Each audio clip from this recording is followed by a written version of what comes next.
Well, it's time to get started. Good morning. We've already had a lively discussion. We're gonna do some more today. Let's pray. Heavenly Father, thank you for being here today. Just help us to understand all this stuff more and help us to admit when we don't know what the answer is or we're just wrong, and help us to fix our thinking. We want to know who you are better. That's why we're doing this. And so open up our hearts and minds. In Jesus' name, amen. Okay, so review. What's your favorite creature and why? What's your favorite one? Of course, the unicorn. Unicorn. All right. Paul says it. The unicorn, and they associate with candy, lollipops, and rainbows. Yeah. I know. Isn't that strange? We associate it with all this sweet, cute stuff. It's in children's books all the time. But that is not how a unicorn was seen in Greek mythology or medieval times. Joanne, were you going to say something? Who's the man with his legs crossed? Oh, the satyr. Yeah. And I looked that up. I did find a reason why the satyr's legs are crossed. We'll look at that in just a second. Yeah. Anybody else? We haven't done the dragon. We're going to do that today, so maybe that would be your favorite. Mine's a talking donkey. Oh, the Ono centaur. Yeah. Some say that they cannot talk. They can only make donkey noises. Not like Eddie Murphy. like the donkey on Shrek. If Yeah. they're mythical, it doesn't matter. Yeah. Jerome says he was the one who made up the story. Well, I should say he made it up, but I guess he did. Yeah, he wrote down the story about Saint Anthony getting lost in the desert, and the donkey points the way, but he says the donkey could only point the way because he can't talk. So you'll usually see in paintings, he's like pointing somewhere. The donkey talks in numbers, right? Yes. Yeah, no, I know. I read this one. It's so strange. Like, you read these peer-reviewed articles, and this one person said, well, the only time an animal speaks in the Bible is with the serpent. I'm like, no, it's not. I'm like, who peer-reviewed this? Anyway, Christ treading the beasts. This is not exactly a bestiary. It's a psalter. Pretty old, though. 800, 820, 830 CE. We've looked at some of those. You can see the words in Latin, leonum and draconum, so lion and dragon. We'll see that early visuals and the early idea of a dragon it's a big snake. But what we think of as a dragon was a long progression. Andrew. Yes, question. You think that the snake with Adam and Eve is not a snake. No, to think of it as a serpent, to think of the Genesis 3 serpent as just a serpent would be an incomplete way to think about it. But as time went on, there really were snakes? As time went on, there really were snakes in what? Well, like this. Yeah, oh, sure. I mean, there's different words for serpents. Again, we're going to talk about it today. We'll see. Again, it's a major translation issue. When Moses throws down his staff. Yes, which is that a snake? Or Jesus describing? When Moses throws down this, you're talking about in Exodus. Yeah. That's a very strange story, because the first time God tells him to do it, it's a particular Hebrew word. The second time they throw it down in front of Pharaoh, it's a different Hebrew word. Oh. You're like, well, then what is it? So we'll talk about that today. Here's a dancing satyr from 2nd century CE. See how he's got his legs crossed? So what I learned is that most likely the legs are crossed to portray movement, because the satyrs are usually dancing around because they're cavorting and they're revelry. So that's why their legs are usually crossed.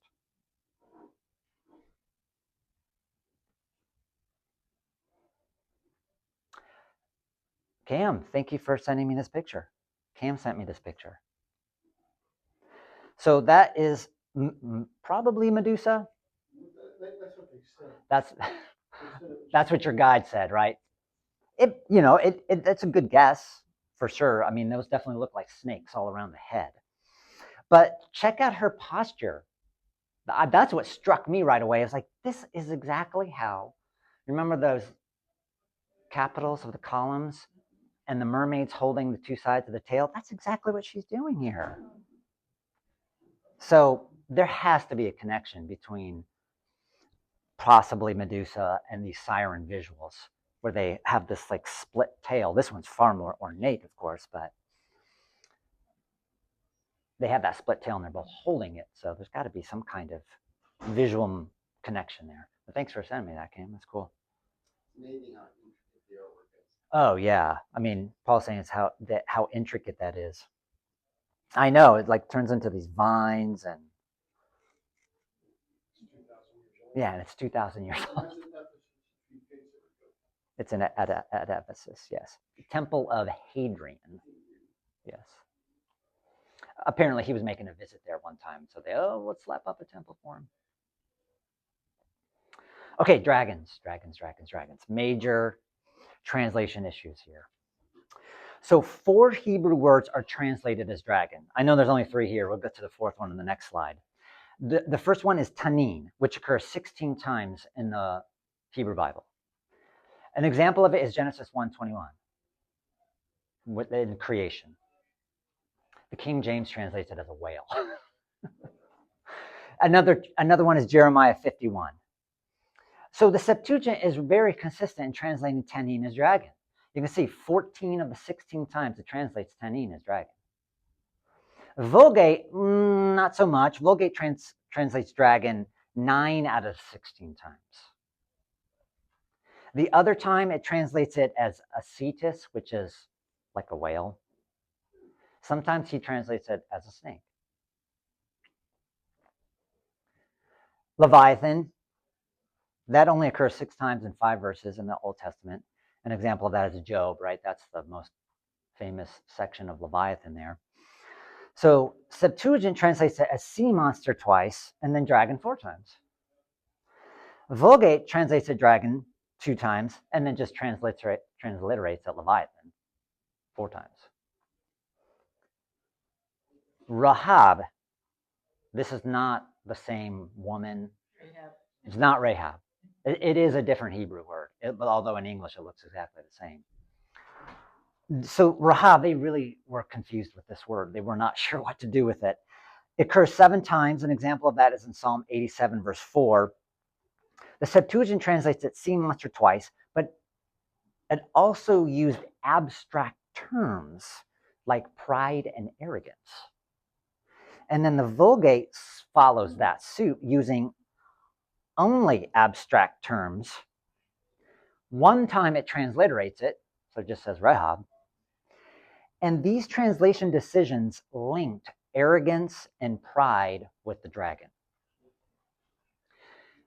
So at one time, it conflates the idea of what a dragon is, but that's simultaneously it's flattening it out too, right?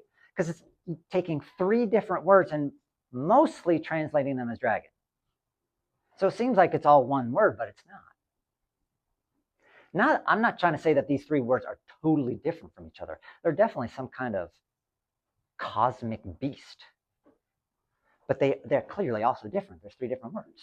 You say cosmic beast. Yes. Leviathan and Rahab for sure are cosmic beasts. So I'll tell you why that's significant in just a second here, because here's the 4th. What's that? Well, where do dinosaurs come in here? They never translated as dinosaur. They don't even know what that is. Could some of these be dinosaurs? I think Answers in Genesis would say yes, but I'm not a big fan of Answers in Genesis. Sorry, if you like it. I don't know what you're talking about. Oh, Answers in Genesis. I just don't like that. I won't get started. Okay, so now a 4th word. Okay, I have to say, this is the one true mistranslation I have found in all the research I've done. The Septuagint and the Vulgate translators, they really just mistranslated this word. And it's pretty clear to see why they did, because the plural of tan is tanim. Remember that first word there is tanin. I mean, and in Hebrew, it looks almost exactly just like that. I mean, just as similar as it looks in English, it looks really similar in Hebrew too. So they didn't know what this word is. Now it's translated as jackal all the time. In your English Bible, it'll be translated as jackal. It occurs 13 times. One time is in Isaiah 13, which we've looked at in detail. And another time is in Jeremiah 51, which again, pretty interesting here, right? 51:34, there's tanin. But then in 51:37, 3 verses later, it's the tanim. So the Septuagint translates this tanim dragon 4 times and ostrich twice, or words denoting desolation. So another abstract terms. The Vulgate translates the dragon 12 of 13 times. So Jerome is very consistent in translating it as dragon.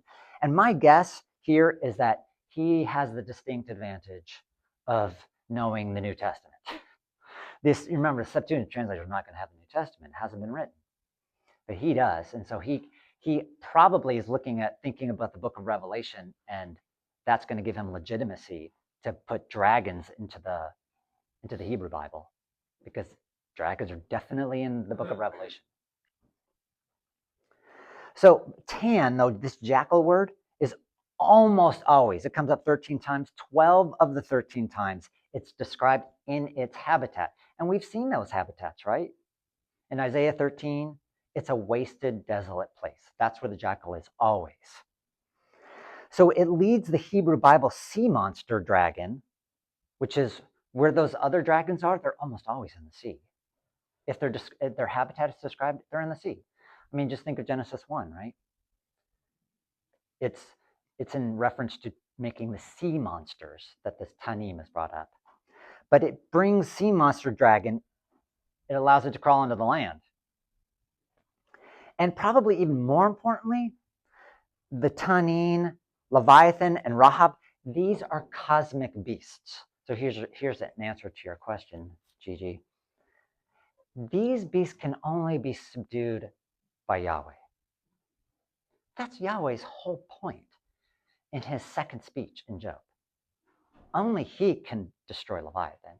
In one of the Psalms, he says, I just play around with Leviathan like it's my little rabbit ducky. But when you say cosmic, that seems like in the sky. Cosmic in the sky? No, I mean like a supernatural, divine kind of beast. A beast that we as humans don't have control over.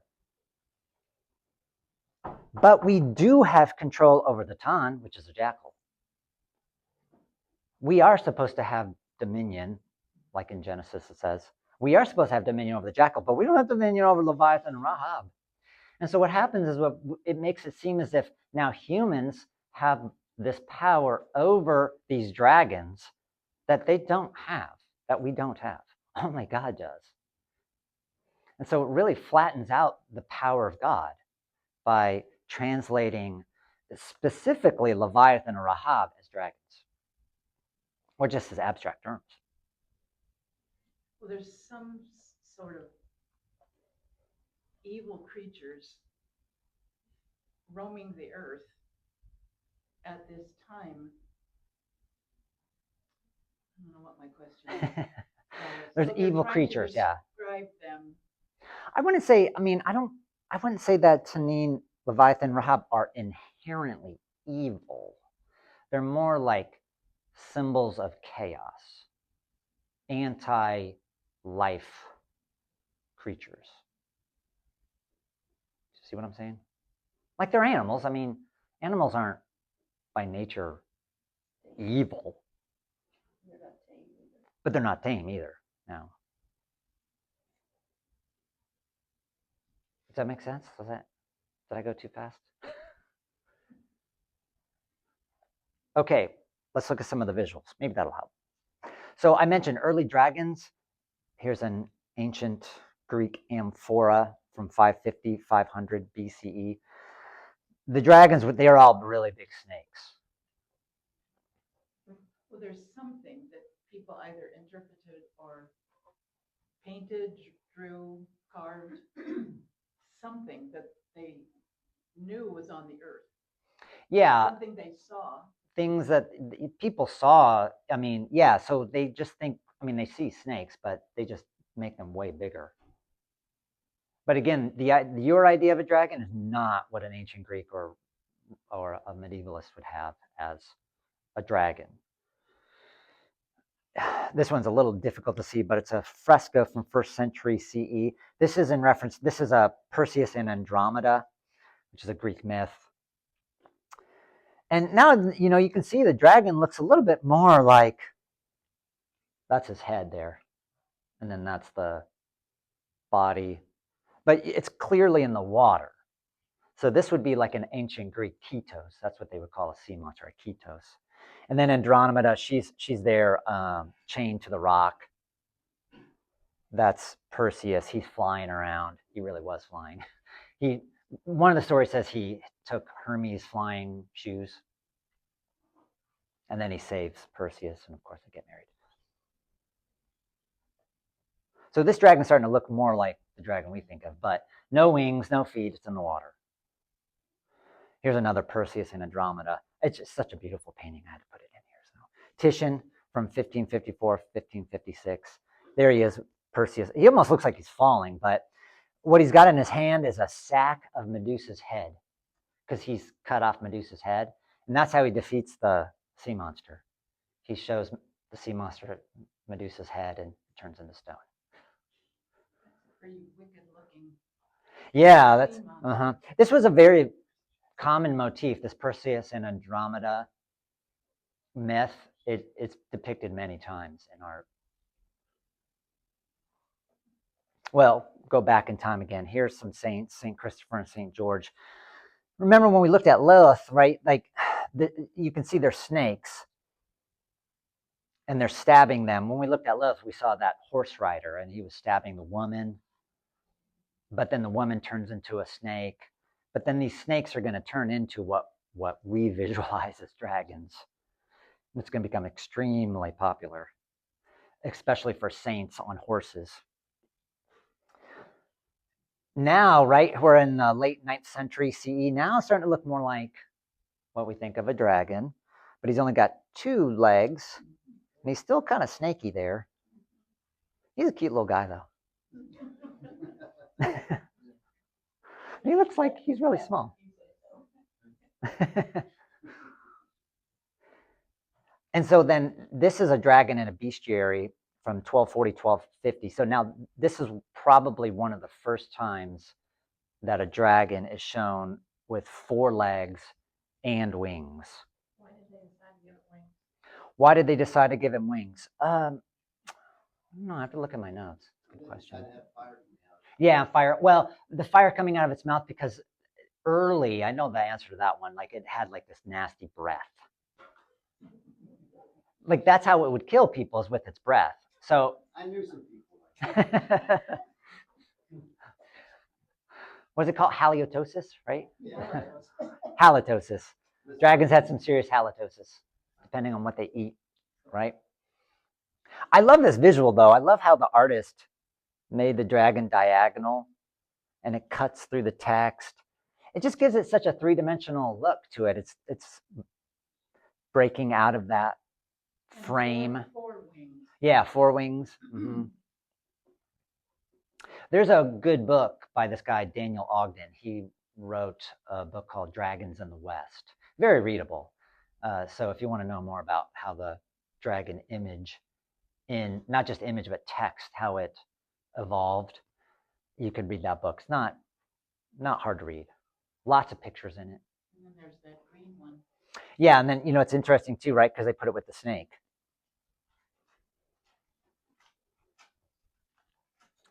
And then this whole dragon idea gets so wrapped up into saints. This equestrian rider stabbing the dragon. There are tons of motifs in here. This is one of the most popular ones by an artist named Roger van der Weyden, copied lots of times. Where did they get this idea? Where did they get the idea of killing the Of dragon saint- here? Of the saints.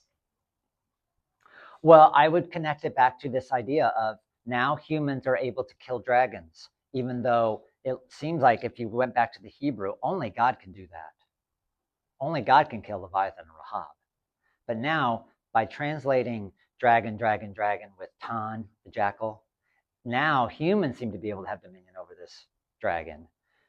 I think that's not the only explanation, but that has to be a part of it. Now, visual artists feel like they have the biblical legitimacy to make humans killing dragons.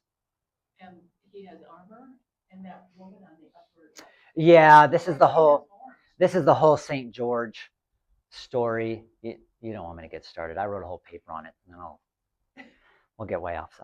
Get off. But yeah, that's he's saving her. It's similar to the Perseus and Andromeda story, but there are definitely some differences. But this is super popular image. It's still, my son was in Egypt over the summer, and St. George and the Dragon images are all over Egypt. It was a multicultural, especially George, St. George. And he's still the patron saint of England today. Notice, right? You see his shield? I mean, that's England's flag. There's a lot in there. Yeah. And if you look up St. George and the Dragon, there's a Coptic Orthodox church right up on Bush. It's called St. George. Yeah. It used to have all these cool murals on the outside of it, but they painted over them. And then there's the skull and. Yeah, it's got more motifs here. Yeah, that's another motif with the St. George and the dragon. They have the remains, human remains, animal remains, because the dragon's been eating them. Mm-hmm. Yeah, this is probably one of the most famous St. George and the Dragon paintings. Raphael did one too. That's really well known. Now, connected to this whole dragon monster thing is Jonah. And again, translation. So in the Hebrew, well, I should say first, Jonah chapter 1, verse 17, or chapter 2, verse 1. The Masoretic text has 16 verses in chapter 1. Modern versions add Masoretics chapter 2, verse 1 to the end of chapter 1 to make it a verse 17. If you read Jonah, you'll see why they do that. It makes a lot more sense. The chapter break at 16 doesn't make sense. Anyway, just so you know. So the Hebrew is clear. It's a big fish. It's Dag Gadol. So their fish was dog. So the Septuagint translates it as a ketos, which is a sea monster. And the Vulgate translates it as sit grandum, which is kind of like a big fish. So Vulgate doesn't follow suit with the Septuagint, but the Septuagint translates this Dag Gadol as ketos every single time in Jonah.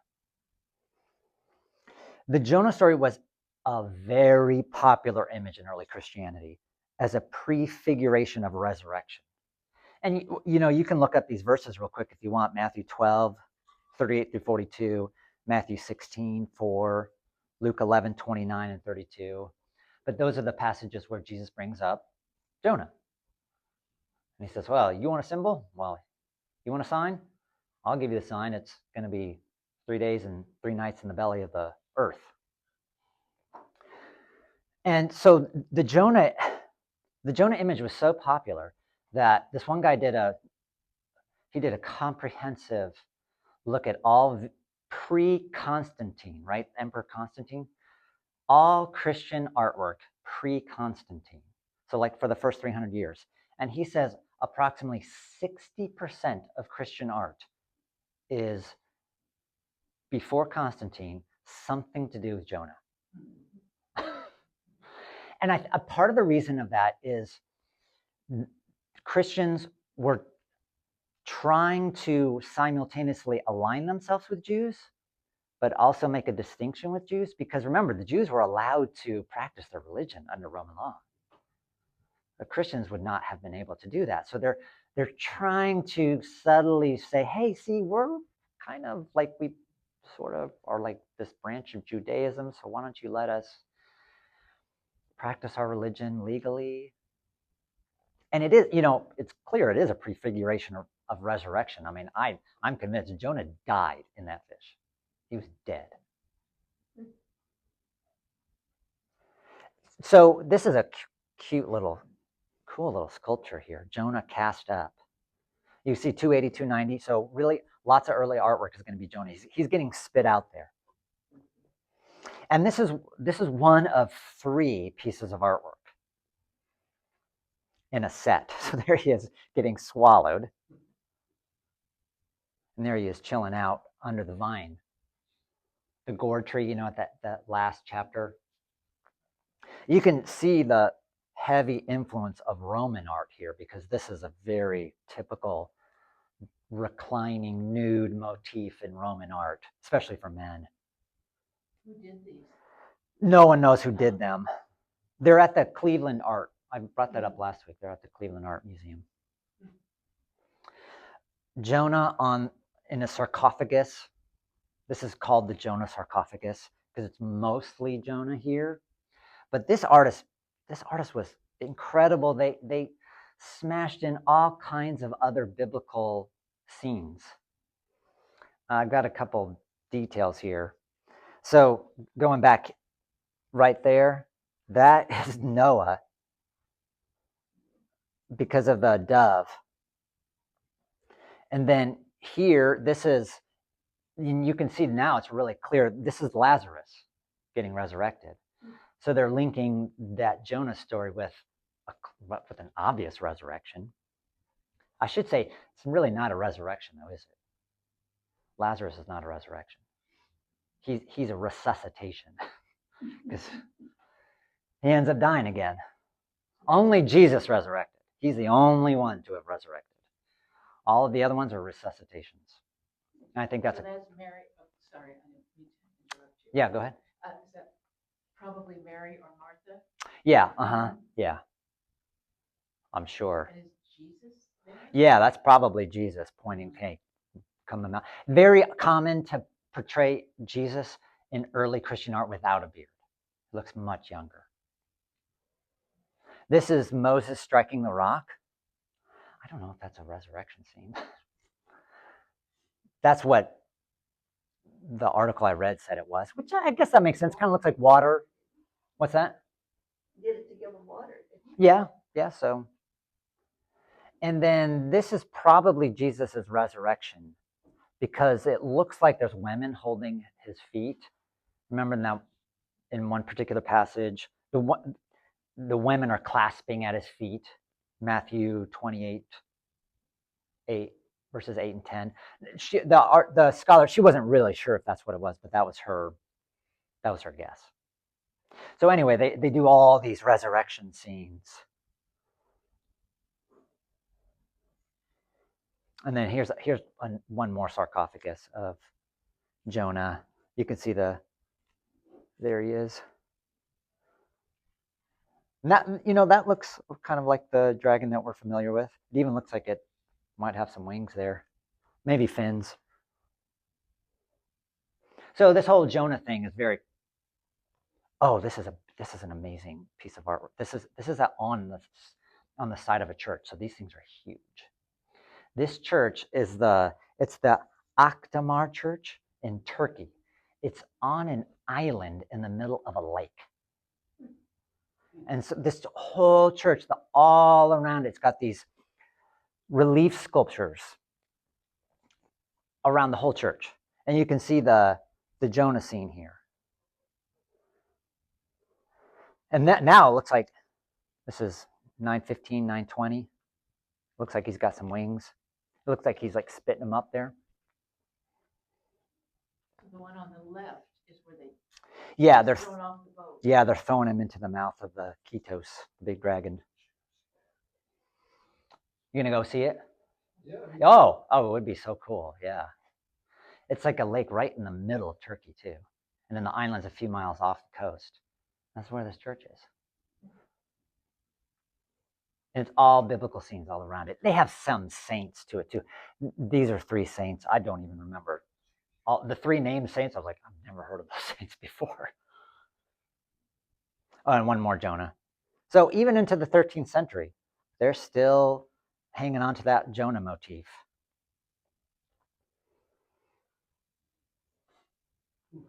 Okay, we're done with creatures. Yay. Here's a bibliography, blah, blah, blah, blah. Okay. Keep going. Oh yeah, you wanna question me on some of these? That's fine if you do. I've mentioned a lot of these resources. The Aberdeen Bestiary, that's a pretty cool website. You better get an A+ on this. Oh, This is some work. this is my mom, by the way. I'm saying this for the video. Yeah, of course. Oh yeah, the Dragon in the West, from ancient myth to modern legend. I just mentioned that one, the Ogden one. These aren't all articles. Some of them are websites, and some of them are podcasts. Okay, finally, we're on to a new section. Yay, bad guys and bad places. So I said, yeah, well, we'll have time to do the serpent. So we're going to do the serpent today. I'm sure we won't have time to do Satan/Lucifer. But then we'll talk about demons. We'll quickly talk about Abaddon, Apollyon. And then, of course, the bad place, hell. This is a painting by Peter Bruegel the Elder, The Fall of the Rebel Angels.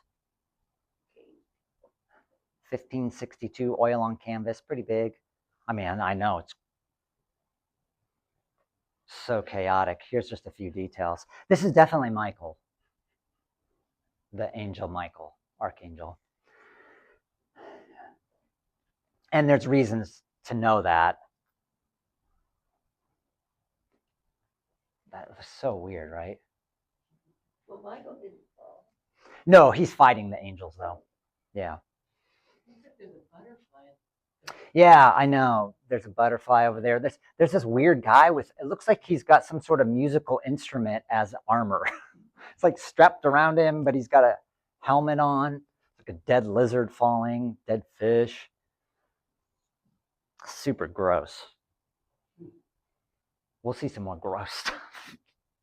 So are they throwing them out? Yeah. So you can see all these angels here, and they're battling. They're casting them down. Are the angels depicted with wings? I think so. Yes, the angels are all depicted with wings. And when we get to good guys, we will talk about why angels got wings.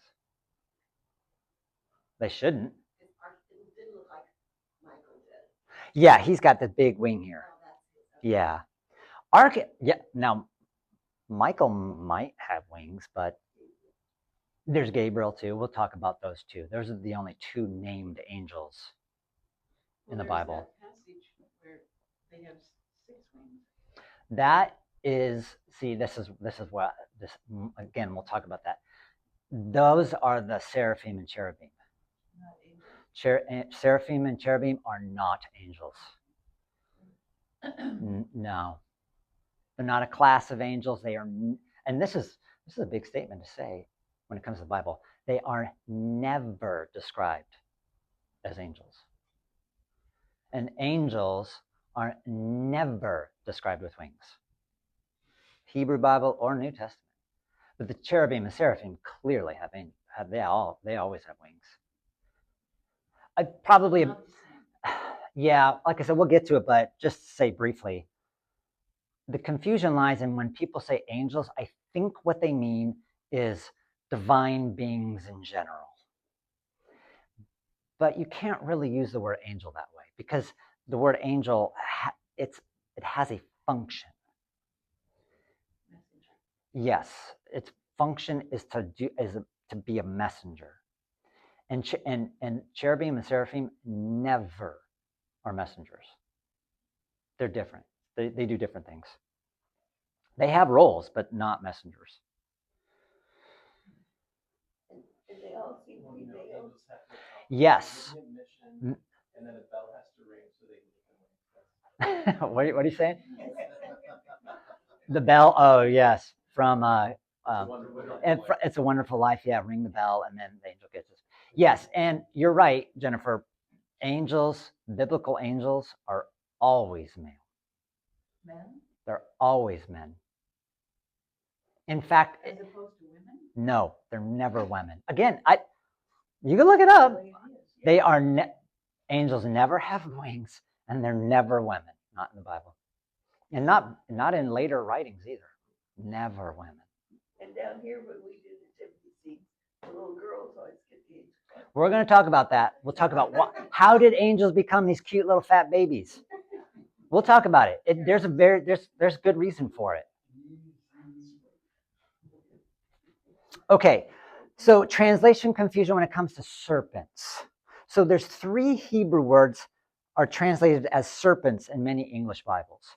The confusion isn't so much with the Septuagint and the Vulgate, it's more with our English Bibles. Although the Septuagint and the Vulgate don't help a lot. So one word is the nakash. This is the Genesis 3 serpent, the nakash. It also comes up in Exodus 4:3. Who brought up the casting the? Yeah, I did. Gigi brought up the when Moses cast down his shepherd's rod. That's what this is. So when he cast down his shepherd rod, it's a nakash. When God says, "Hey, what's that in your hand? Throw it down," it turns into a nakash. The Septuagint translates it as snake. Vulgate translates it as serpent. Okay, we got tenin, right? We just did this word with dragons. Exodus 7:9. Okay, this is when Moses cast down his rod in front of Pharaoh. Now it's a tanin. And you can see the nets, actually the Septuagint does make a distinction between those 2 words by translating it as a dragon. That'd be a little more impressive, right? Throw down your rod and instead of turning into a snake, it turns into a dragon. It wasn't impressive to Pharaoh, right? So then the Vulgate, he does not make a distinction between those 2 words, not in this case anyway. There's a 3rd word, the seraph. This is where you get the word seraphim. Numbers 21:6 would be an example. That's the fiery serpents. It's a whole bunch of times it comes up in Numbers 21. That's the fiery serpent up on the rod. The Septuagint translates it as deadly snakes. Vulgate, fiery snakes, serpents.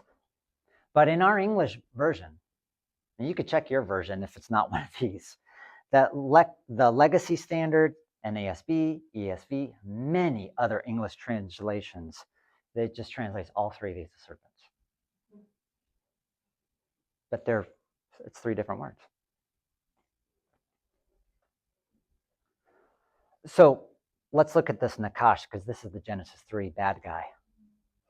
He's definitely not just a snake. He is a divine throne guardian. Now, remember, right, the setting, of course, is the Garden of Eden. Thought of by many of the ancient Near East, the Garden of Eden is a temple. It's God's dwelling place. So it's a temple. And temples are the embodiment of a cosmic mountain that emerged from the primordial waters. Almost certainly the Garden of Eden is on top of a mountain. Have you ever wondered why it talks about those 4 rivers? Like there's a river and then it turns into these 4 rivers and it's like this long passage. And you're like, it feels like it breaks everything up, but it's definitely trying to communicate something to you. It's trying to communicate to you, like, where do rivers start? I know we live in Florida, so we don't know. Mountains, right? They start in high places and then they go down. Not here in Florida. usually springs, but there's this abundant water. There's the tree of life, right? There's precious metals. Remember that little passage in Genesis? It's just talking about there's these bdellium and gold is found there. I'm like, this is the temple. So now also the root letters of the Nakash are also the root letters for divination and shining. You know, originally Hebrews, it had no vowels. It just had like 3 consonants. This is not the whole story, but it has 3 consonants. So then later Masoretes, they had to figure out okay, what vowels are we going to put in there? If you change out the vowels of Nakash, it could mean divination, and it could mean shining, which makes sense because then it's making it more of this divine creature. It's shrewd or crafty in Genesis 3:1. The Hebrew word there is arum, which is really odd because we think of that word as negative, but that word is entirely positive in the book of Proverbs. Like you want to be arum in the book of Proverbs. But here it is, the Genesis. So it makes you go back and think about, well, you get to Proverbs and you're like, wait a minute, was it so bad for the snake to be arum then? Because I should be arum. And also, when in your very first statement at the top, a divine throne guardian makes it seem like he's a very good creature. Divine throne guardian. Yeah, he has access to the divine place. And this is before he tempts Adam and Eve. Well, he just shows up tempting them. I should say it. But we always think of the serpent as evil. Yes, But yes, we do. divine And throne guardian, I'm not saying it wasn't. But evil. it's clearly trying to trick Eve. But what its motives are, the Bible doesn't say what its motives are. Later Jewish writings will fill that in and come up with motives for the serpent. The most common one is that, and they equate the serpent with a divine being who does not want to worship Adam. He's supposed to worship Adam, but he won't because he's like, why should I worship this dirt creature? Like, I'm way better. I'm a divine being. And so then he's cast out like, hey, you have to worship him or not, or else he doesn't. And so now he's a bad guy, and now he comes in the guise of a serpent. When the creature tempts Eve, isn't that evil? Yeah. Well, yeah, it's not here's good. What I was thinking. He wants to be God. If you wants to take God's place. According to later Jewish writings, yes. And I say that's a big if, you link the serpent with the passage in Isaiah 14 and Ezekiel 28, that makes sense. But there's not a whole lot of grounds to link the serpent with. There are grounds. I should say there are some grounds. Actually, there's more grounds to link Isaiah 14, Ezekiel 28 with the serpent than there is to link Isaiah 14 and Ezekiel 28 with the Satan. I know I'm getting ahead of myself. I'm sorry. I'm getting ahead of myself. So let's look at serpent in Ezekiel 28, okay? Let's read it. Ezekiel 28, verses 11 through 19. Will somebody get that out? I don't have my Bible's on my phone. Say 11 through 19. Ezekiel chapter 28, 11 through 19. The word of the Lord came to me, saying, Son of man, take up lamentation upon the king of Cyrus, and say unto him, Thus saith the Lord God, Thou sealest up the sum full of wisdom, perfect in beauty. Thou hast been in Eden, the garden of God. Every precious stone was thy covering, the sardius, topaz, and the diamond, the beryl, the onyx, the jasper, sapphire, the emerald, the carbuncle, the gold, and the workmanship of thy tablets, or tabrets, and of thy pipes was prepared in thee in the day that thou was created. Thou art the anointed cherub that covereth, and I have set thee so. Thou wast upon the holy mountain of God. Thou hast walked up and down in the midst of stones of fire. Thou wast perfect in thy ways from the day that thou wast created, till iniquity was found in thee. By the multitude of the merchandise they have filled the midst of thee with violence, and thou hast sinned. Therefore I will cast thee as profane out of the mountain of God, and I will destroy thee, O covering cherub, from the midst of stones of fire. Thy heart was lifted up because of thy beauty. Thou hast corrupted thy wisdom by reason of thy brightness. I will cast thee to the ground. I will lay thee before kings that they may behold thee. Thou hast defiled the sanctuaries by the multitude of thy iniquities, by the iniquity of thy traffic.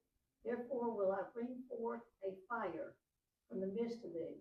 It shall devour thee, and I will bring thee to ashes upon the earth in the sight of all them that behold thee. Okay, so do you hear the serpent echoes? What are some of the echoes there? What are some links between Ezekiel 28 and Genesis 3?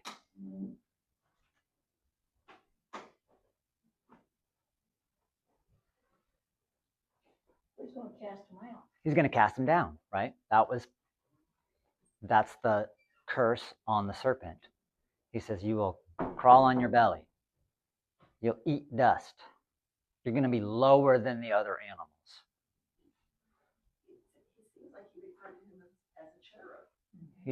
Yeah, a divine throne guardian. Do you notice all the stones mentioned? The shining. Remember, that's what one of the words, the nakash, can mean.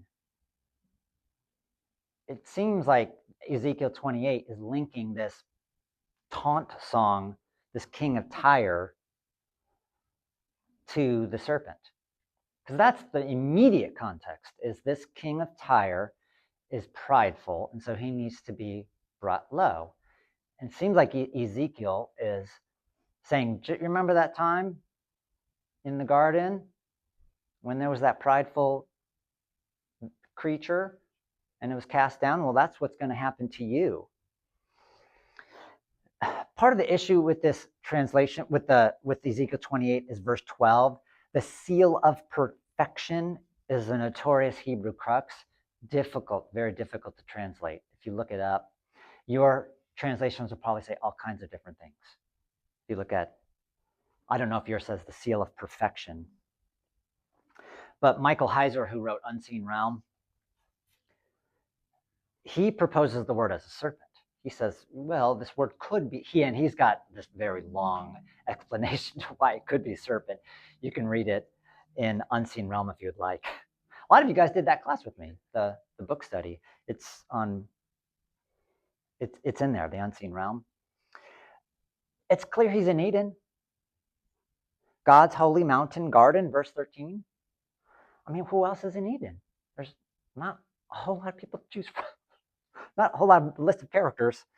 The list of stones, all of those are accounted in Revelation 2, according to the Septuagint, except one, but it's used in Ezekiel 10.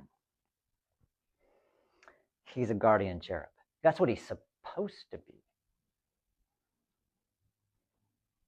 Again, this is so typical of the Hebrew Bible to do this. You know, they'll present a story, and you're like, I don't know why the serpent. Why is the serpent trying to trick these people? But then only to find the answer later on. They use this technique all the time, because now you read this and the author is as telling you as the reader, now go back with this in mind and read Genesis 3. It'll fill in some details for you. This is a Hebrew Bible strategy. And it'll tell you all the details up front. Any questions? I know, it's a lot. But this idea of a divine serpent, it's really old, multicultural. This is an Egyptian winged serpent with the cartouches of Ramses III. Those are the cartouches there. Big winged serpent here. The Edenic serpent is an anti-human divine being. Did it look like a snake? Did it look like a serpent? I don't know. But clearly Eve doesn't have any problem interacting with this thing. She doesn't seem surprised. You can check out 2 Corinthians 11:3, 1 Thessalonians 3:5. Those seem to be in references to the serpent as well. You know, it's strange because, you know, the Hebrew Bible does not connect the Satan with the serpent, which you would think it would, but it never does. In fact, the only time that the serpent and the Satan are linked together is in Revelation. It's the only time. Now we're more typical. This is the typical Garden of Eden scene, and this is early 3rd century CE with the snake wrapped around. Artists always made it look like a snake anyway, except for one. We're going to see one who did not make it look like a snake. I always just make it look like a snake. There you go. He's like, here you go. Lucas Cranach the Elder from 1526. That's beautiful. Yeah, really beautiful. Lucas Cranach the Elder. This one was highly copied. The snakes, it's even hard to see the snake there. Her hand on the branch. Yeah, right. She's like, I know. She looks very seductive. Like, here you go, honey. Yeah, right. He's like, I don't know if I should do this. No, you shouldn't. This is Rembrandt. We haven't seen a Rembrandt this whole class. Did you see it? I know, he makes it like a dragon. That's so cool. There's a little elephant there, by the way.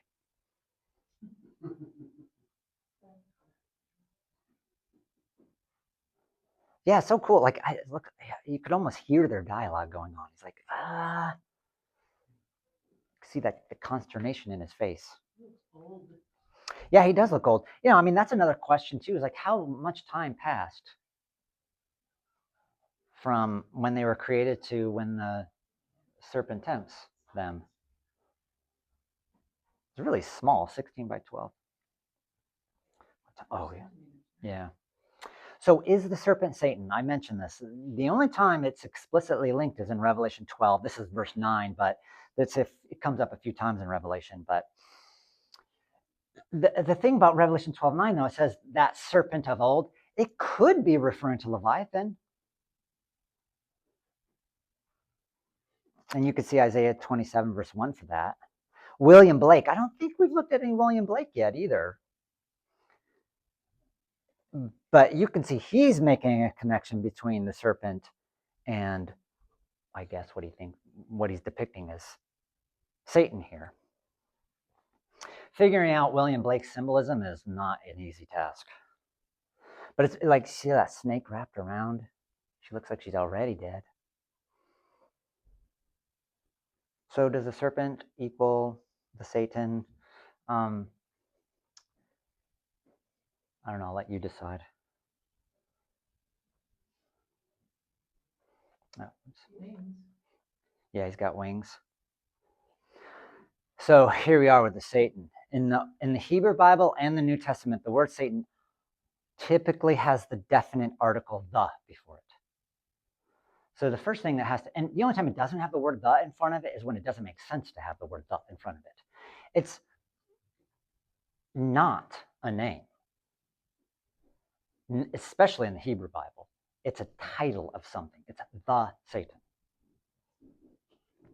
Like king or queen. Yes. It's not a name. It's like the president. Yeah.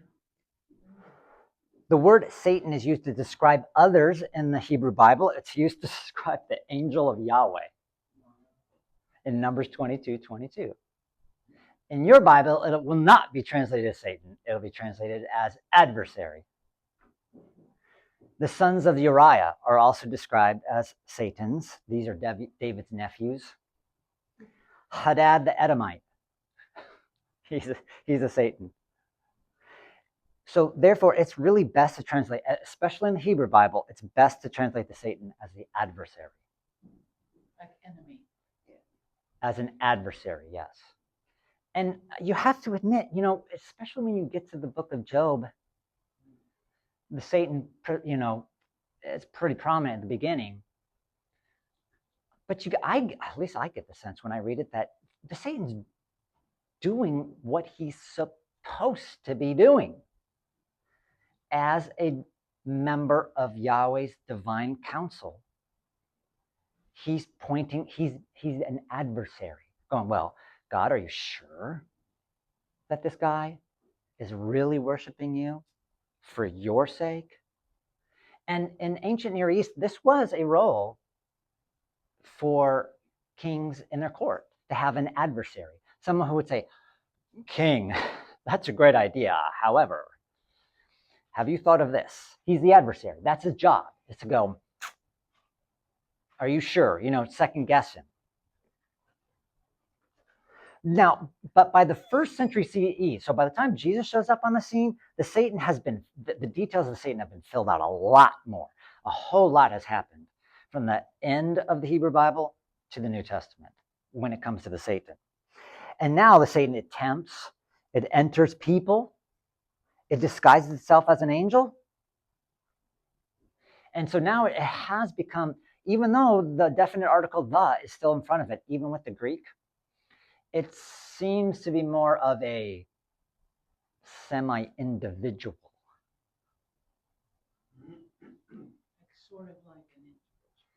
Sort of like an individual. Now it's almost become a name. I'm hesitant to say it's become a name, but that's almost become a name. Later Jewish writings will make it a name.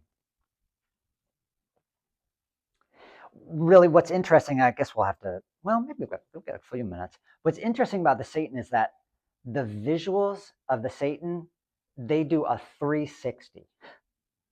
We'll look at some. They start by making, this is probably one of the earliest depictions of Satan, or at least a demon, who does not look like Satan or demon like we think of. Just looks like a guy. By the way, how do you know he's a bad guy and he's a good guy? No, the color, a little bit. Oh, the sheep and the goats. Yeah. Sheep, goats. So he's a bad guy. This is one of the earliest depictions of like a maybe Satan. Some scholars say it's a demon. He looks like an angel, but he's a blue angel. Is that mosaic? Yeah, it's a mosaic. Mm-hmm. Oh, I don't have where this is at. Oh, that's weird. I'll have to fix that. I have it on my notes. Well, I'll fix it. It's in a church. Irenaeus, early patristic father, 130, 200 CE, taught that the devil was an apostate angel.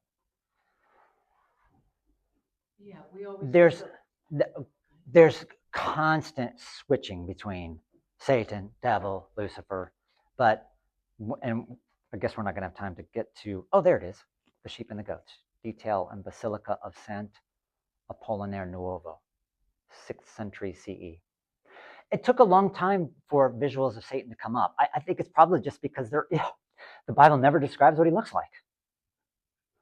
So artists didn't have anything to go off of. And we think of, Now, right, that looks a lot more like the Satan we're used to.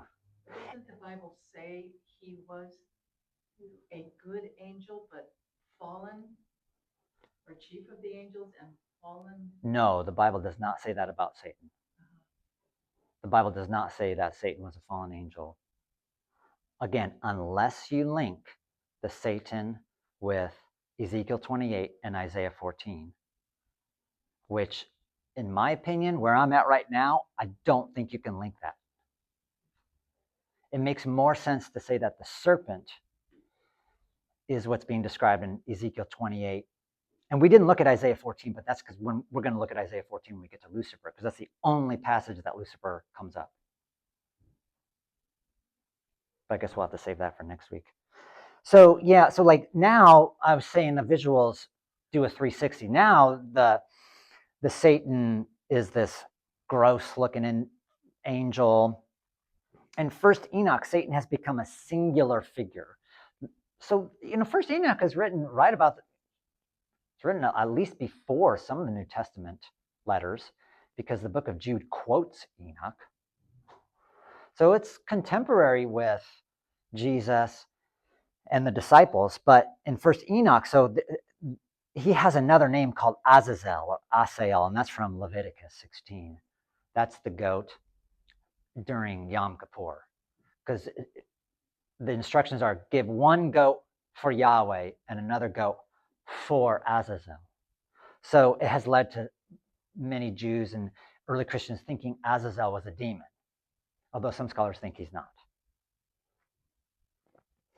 But in First Enoch, Azazel is cast down into a fiery place from a rugged, stony place in the desert. And Pseudo Jonathan's Targum on Leviticus 16, he says something very similar, that this Azazel has been cast down into the desert, which makes sense with Leviticus 16 because that's what happens with the goat. You cast this goat out into the desert because it's carrying everybody's sins. So you got to put everybody's sins far, far away from the camp. Oh, this is the Duccio, Temptation of Jesus, Tempera on Wood. Duccio, he did a whole bunch of Christian artwork. Okay, well, we better stop there. Is Satan Lucifer? Check out Isaiah 14. So there's your homework. Read Isaiah 14, and that's where Lucifer will appear.